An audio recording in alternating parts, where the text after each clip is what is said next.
Have you ever heard that God is universal and can be understood by looking within ourselves?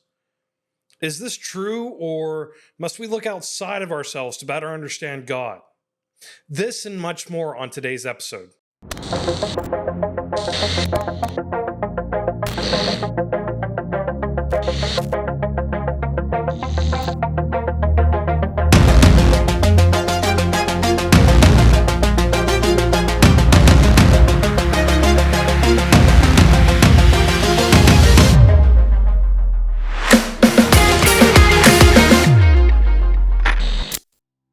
Is it possible to know the true nature of God? Is there a more correct religion, or are all religions chasing after a knowledge of the same God? Is it possible for Christianity and Judaism and Hinduism and Islam and Buddhism and a spectrum of other beliefs to all be correct? How do we know which, if any of these, is correct? To borrow from renowned author and Christian apologist C.S. Lewis in his book Mere Christianity, he uses the following thought example.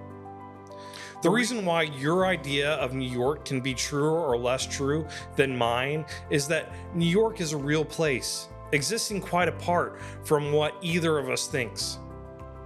If when each of us says New York, each of us means merely the town I am imagining in my own head, how can one of us have truer ideas than the other? There would be no question of truth or falsehood. Now, C.S. Lewis used this thought exercise in relation to a moral law, which I've already covered on this channel. See the video titled How Evil Proves the Existence of God for my analysis on the topic.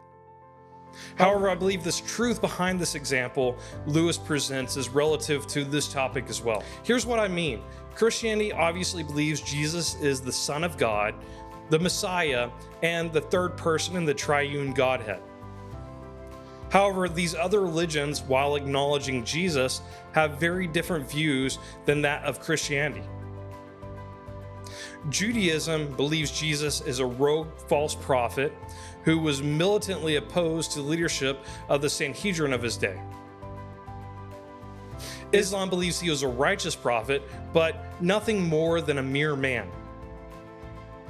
While both Hinduism and Buddhism believe Jesus was an avatar or a vessel housing the presence of a god among many. A universalist approach believes Jesus is God along with the God of Abraham, Jacob, and Isaac, which aligns with the Christian view, but that all gods, including the triune God, are pointing to a spiritual truth that no one can grasp. Generally, there are two ways to look at God, either transcendent or immanent. A transcendent view of God states that God exists outside the world we find ourselves in, being separate or at least capable of being separate from the ideas we are able to comprehend. While an immanent view of God states God dwells solely among us, somehow giving us a full picture of his nature without the assistance of any external source. If God is immanent in nature, then all these views of God could be accurate, as they would simply be revelations of the same universal truth. However, if God is transcendent, then we would not be capable of understanding the truth about God, even though it may seem evident without the help from God himself. Using the thought example by C.S. Lewis, I think we can state that God, if he is real, must be transcendent. Otherwise, the wide range of contradictions from different beliefs would provide evidence of an imaginary surrogate of some universal truth about the world around us that we can't otherwise explain.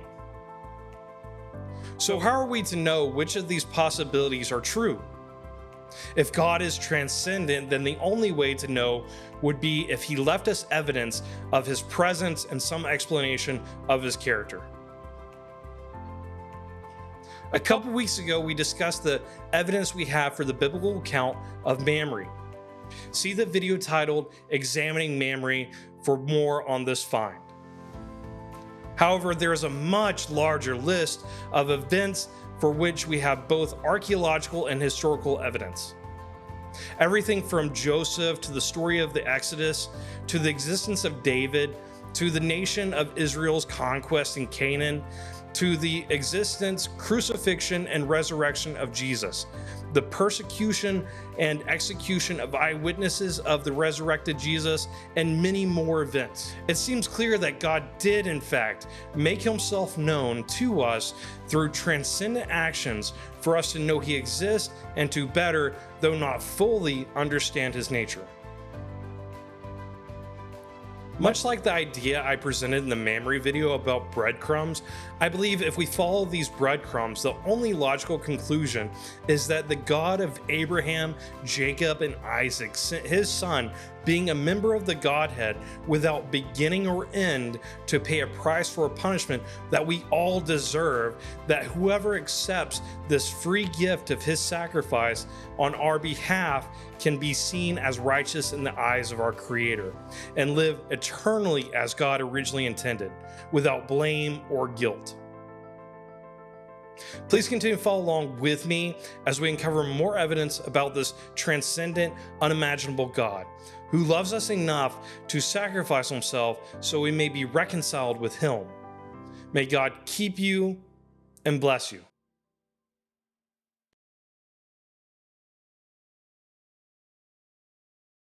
Really quick, before you go, let me explain why I felt led to start this channel.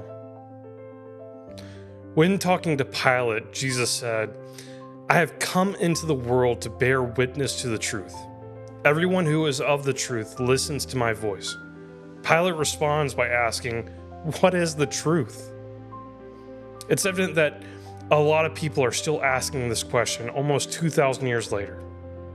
And while we live in an amazing time with the wealth of the world's knowledge available in the palm of our hands, there's often too much information, leaving people unable to process what's true and what's not true. Paul describes such times in this way when he writes his second letter to his disciple Timothy: "Always learning and never able to arrive at a knowledge of the truth."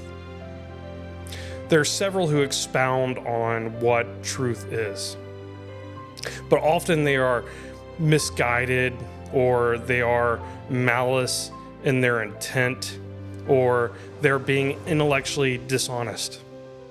My hope is that I am able to provide evidence for why the scriptural narrative is true, a contextual and practical explanation of the principles found in its writings, and a defense for other believers. As Peter explains, you should always be prepared to make a defense to anyone who asks you for a reason for the hope that is in you, yet do it with gentleness and respect. If you find value in this channel as I do, there are a few ways you can help, both by gifting and without spending any money.